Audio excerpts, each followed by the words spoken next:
This game, we just take the balloon up, go to another world. And worlds are very different. Well, they change a lot of the gameplay. The music is overall different, themes are overall different, and you can see this world is an inaccessible island, desert canyon, battlefield, mishmash of the Alamo. It's a lot of things. And the dragons here are pretty cool. They're probably my favorite dragons in the game. Welcome to Peacekeepers, Spyro. Look how our treasure has been turned against us and stolen. Recover our treasure, Spyro. Collect treasure. Got it. Collecting treasure in a Spyro the Dragon game? Come on.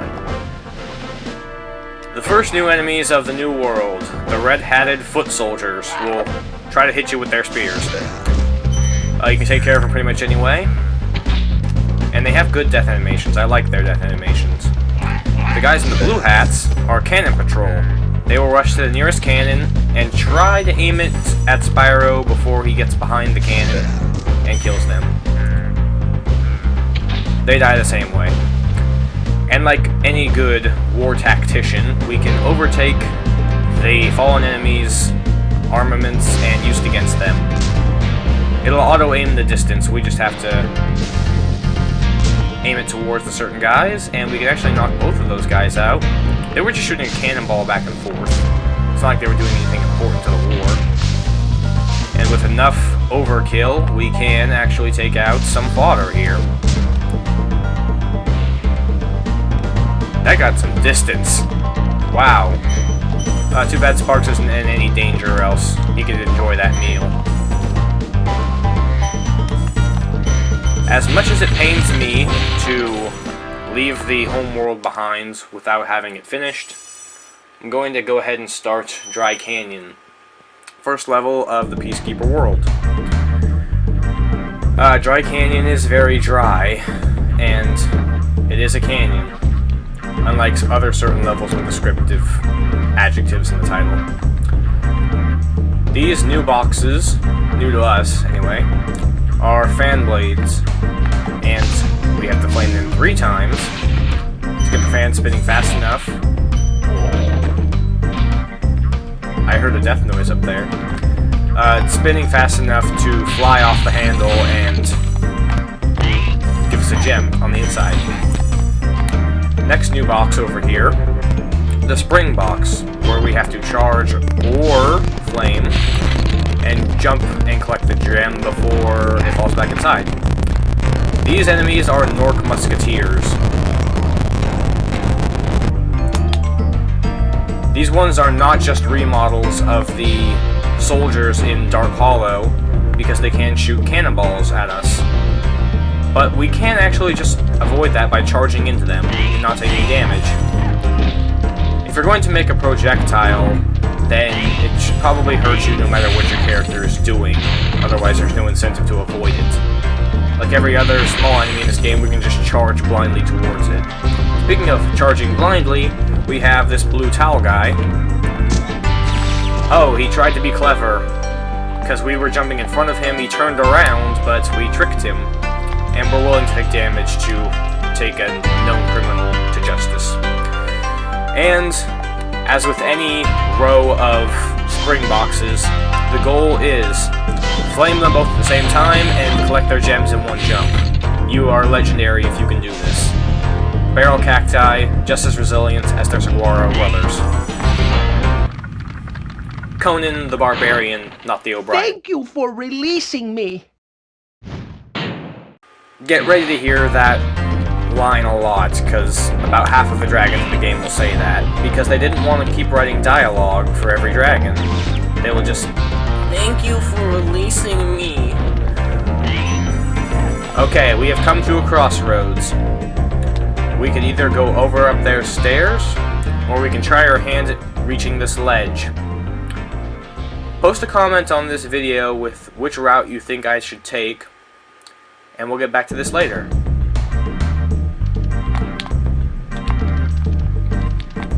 Bit of a difficult jump there.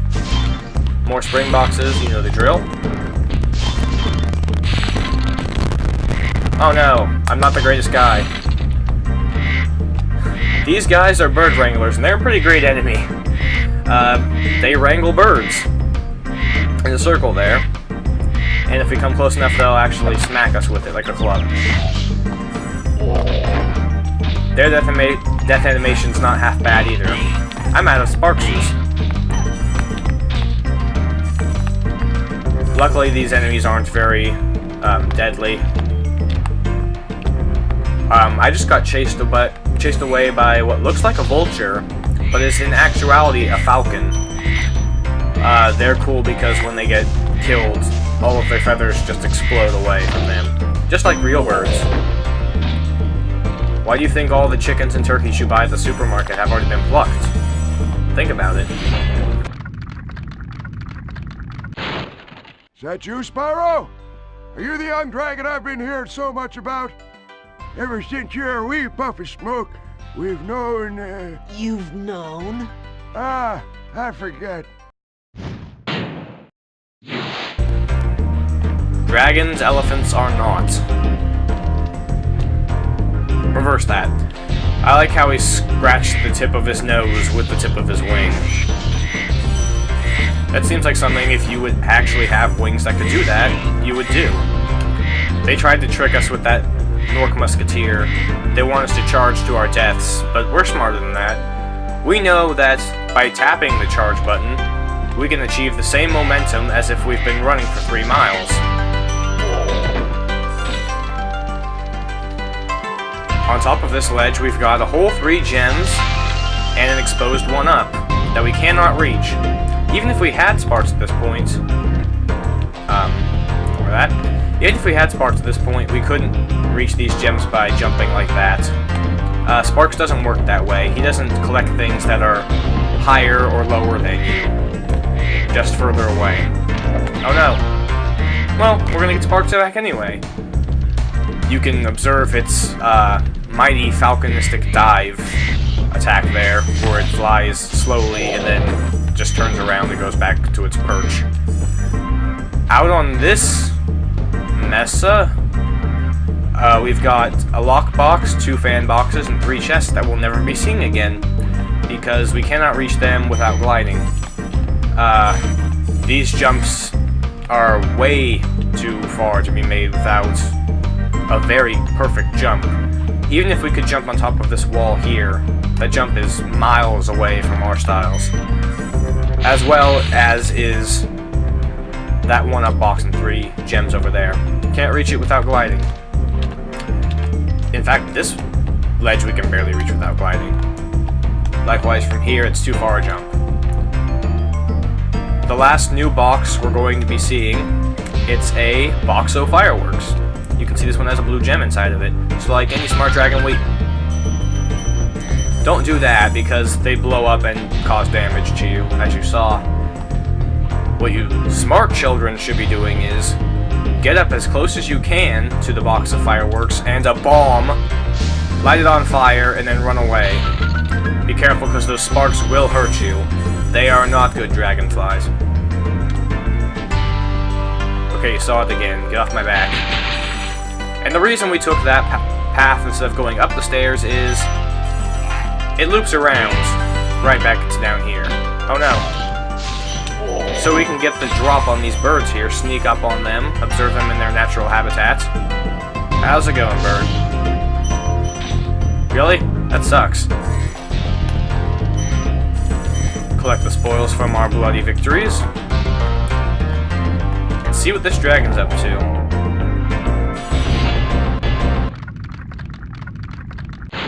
Dry Canyon rewards good gliders. You are a good glider, eh, Spyro? I was born to glide. Spyro was born to glide, but he was conditioned to jump. Boris was talking about us gliding to that platform over there. We can't actually do that because of the no gliding thing. It's this new thing that's been going on, if you haven't noticed. But if we are absolutely pixel perfect about it, we can run and jump and make it from this rooftop here. Not exactly. But in my attempt, I realized I had left this gem behind. good thing too, because I need every single gem I can get. Let's have another go at this. This jump is particularly hard because Spyro wants to keep his momentum when reaching that other rooftop. So it's easy to fall off even this, and it's very thin, and the angle has to be slightly this way. It's a very, very difficult jump, and you pretty much always get hurt if you mess it up. As with most impossible jumps, it comes down to how much nerve you have, how long you're willing to let Spyro fall before you're willing to charge again and still make it. Test of steel, nerves of steel, test of wit and strength and bravery. Here we go again. Very nice. I dread the time when I actually mess up a jump more than 3 times. Our reward was 2 blue gems and a stack of 3 red gems that seem to be going around this wall here. If we could actually glide, we could jump and glide around this wall. That's what Boris was actually talking about, but because we can't, let's go back around. I can show you what we're missing out on in just a hot second, so keep that in mind. In the meantime, birds and bird wranglers. We just collected a purple gem, which is worth 25. It's the most expensive gem in the game, and they're very rare because of that. What we're missing out on is 3 red gems, a dragon, and a key to that lockbox that we also can't get, so I'm not going to sweat too much about not being able to get over there. And here is where we start a new trend in Spyro the Dragon, putting the return home portal when it's not the end of the level. Well, to be fair, it doesn't actually say that this is the end of the level, but why would you put that? This is very close to the end of the level. We've collected everything we can, but it just gets increasingly worse as this world in particular goes on. We've almost reached 1,000 treasure. Oh, and these guys have remanned their cannons. No good for them. You see there, Sparks has turned from green to gold because he got stuck in another animation before he changed colors from green to blue. This guy is still on his cannon. Blue hat. There we go. And let's just man this cannon ourselves, why don't we? Show a little bit of who is the boss. Oh no. Oh no, natural geological formation. Why would you do that to me? Well, I guess we're gonna have to battle it out ourselves. These guys are very brave. Until we show them who's boss, and then they run and hide. And, let's just intimidate some war criminals, why don't we?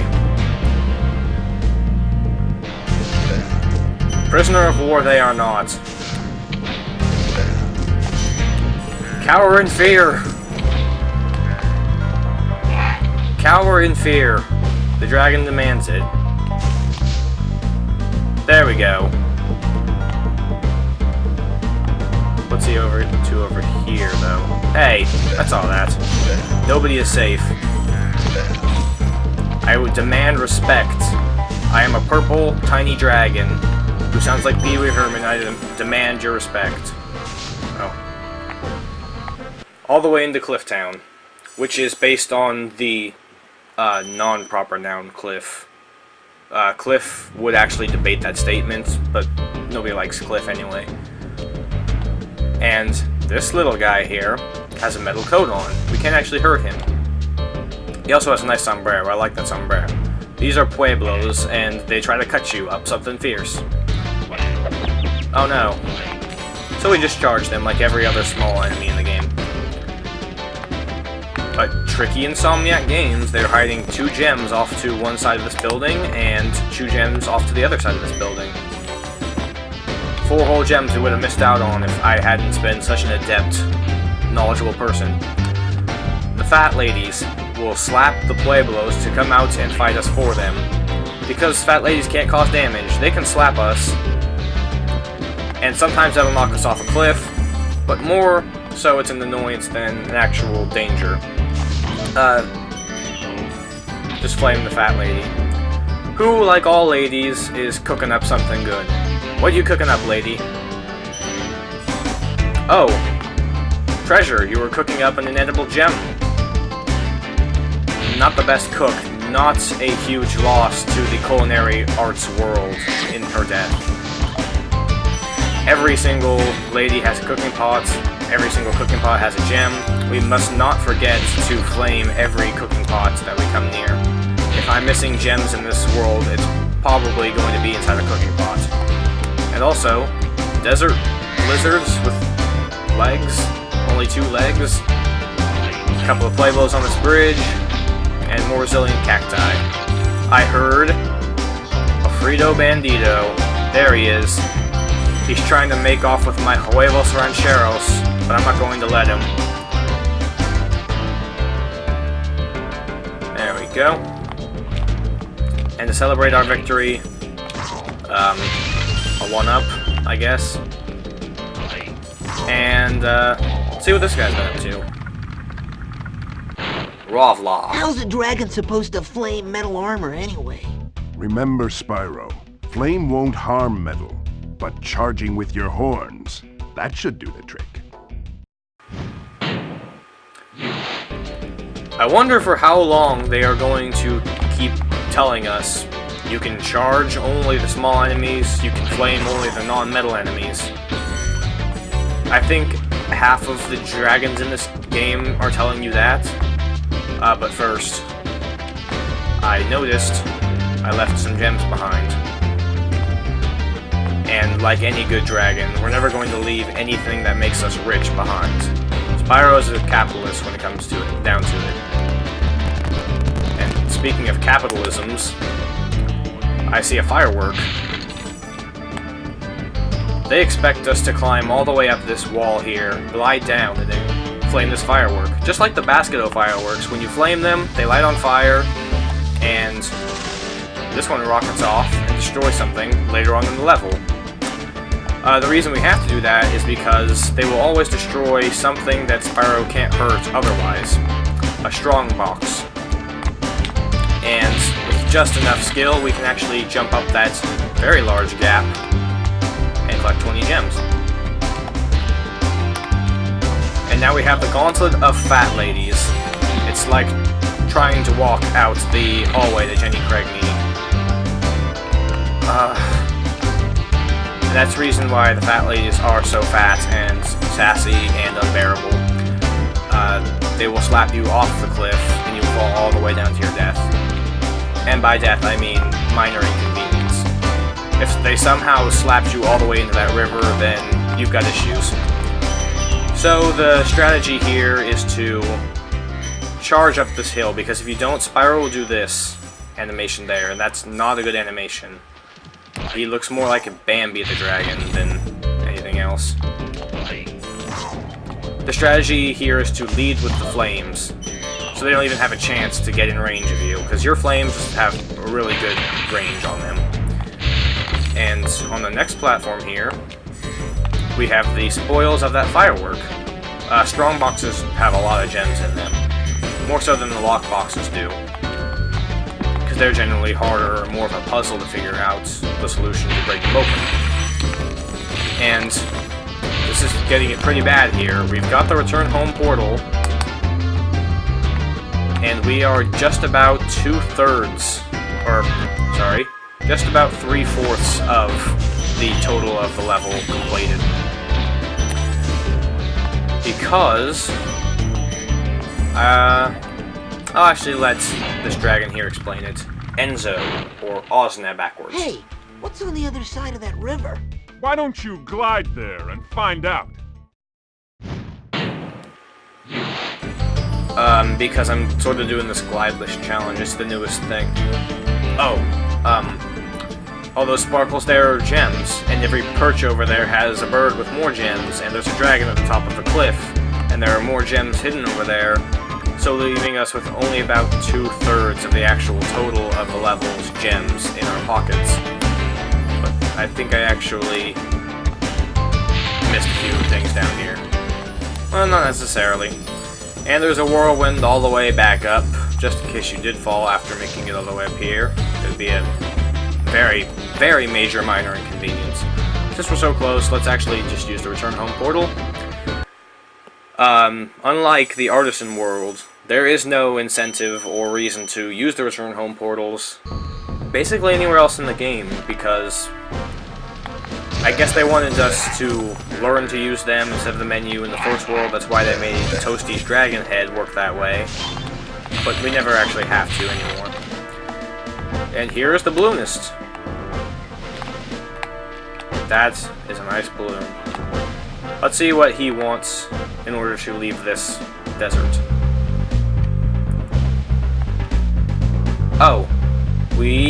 In fact, we actually entered the Peacekeepers world with enough treasure to go straight to the next world, Magic Crafters.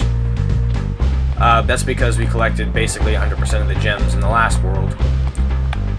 They start off with pretty lenient quotas. And the reason we're collecting all the stuff here is because we're going to need it for the Balloonists in the later worlds. Sun Gun. Hi, Spyro! Sparks the Dragonfly has been doing a good job protecting you. Make sure to keep him strong by feeding him lots of butterflies.